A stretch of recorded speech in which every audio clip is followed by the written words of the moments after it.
Steve Jobs once said that people don't know what they want until you show it to them.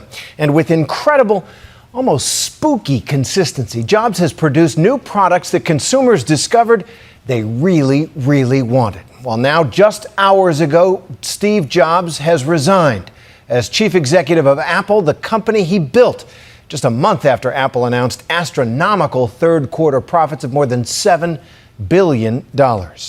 Here's ABC's Neil Karlinsky. It was the resignation heard around the world. That's because Steve Jobs isn't just a CEO. He's been called one of the great visionaries of our time, a man on par with Thomas Edison for a new generation. The news was pretty shocking. I didn't expect that this was going to come today. I mean, we know that Steve Jobs has been sick for the last several months and been on leave, but it came out of nowhere. In a letter to Apple's board of directors, Jobs writes, "I have always said if there ever came a day when I could no longer meet my duties and expectations as Apple's CEO, I would be the first to let you know. Unfortunately, that day has come." If you have a cell phone, if you listen to music, if you use a computer at all, Steve Jobs has made a difference.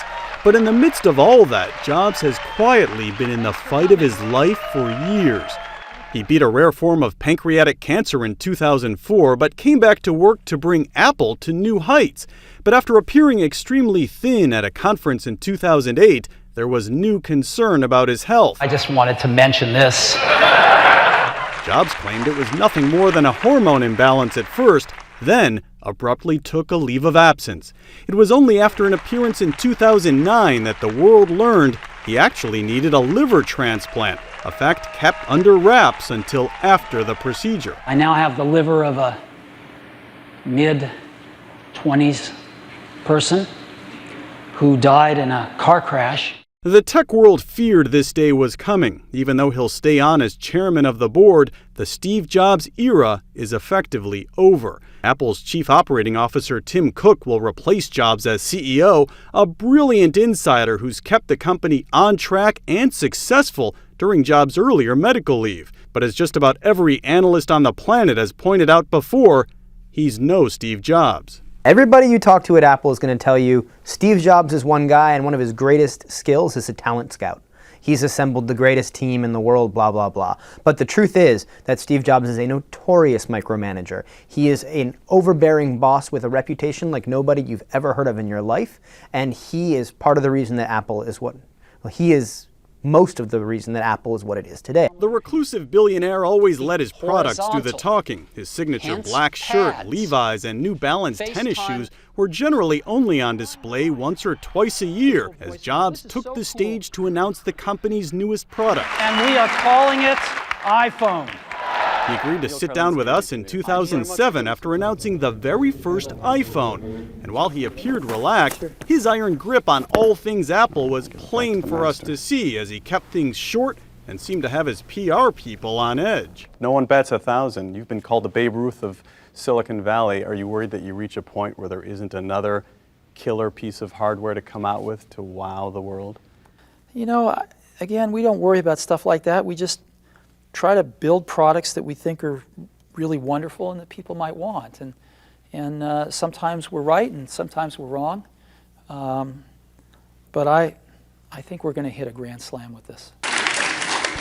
Welcome, Mr. Jobs. Looks like you have a fan club here. Thanks, yeah. In a strange and surprise move just a few months ago, Jobs himself was front and center in, of all places, the Cupertino City Council, pitching the construction of a new world headquarters for his company to starstruck local leaders. Steve Jobs founded Apple along with Steve Wozniak back in 1976, where he was best known for the Macintosh computer. But by 1985, he was out after internal conflicts, and the company was far from the leader in personal computers. But a little over a decade later, he returned with a vengeance. Just look at Apple's stock, from $5.48 a share on his 1997 return to $378 today. Enormous wealth built off a string of successes that have changed the world we live in. If you look at Jobs and what he's done, there's only a couple of people in the past 100 years that can really be analogous to that. You've got Walt Disney, Henry Ford, and Steve Jobs, and you know, those companies still thrive. They don't do it in the same way they did when their leaders were around, but they still managed to make it. In the cold, hard world of technology, analysts believe this will eventually mean an opening, an opportunity for the competition to take on Apple. But that will have to wait, because today isn't just a surprise, it's sad. Sad for the man who's fought with every fiber of his being just to go to work, to keep running the company he founded and loves so much. He wrote today, "I believe Apple's brightest and most innovative days are ahead of it." I'm Neil Karlinski for Nightline in Los Angeles.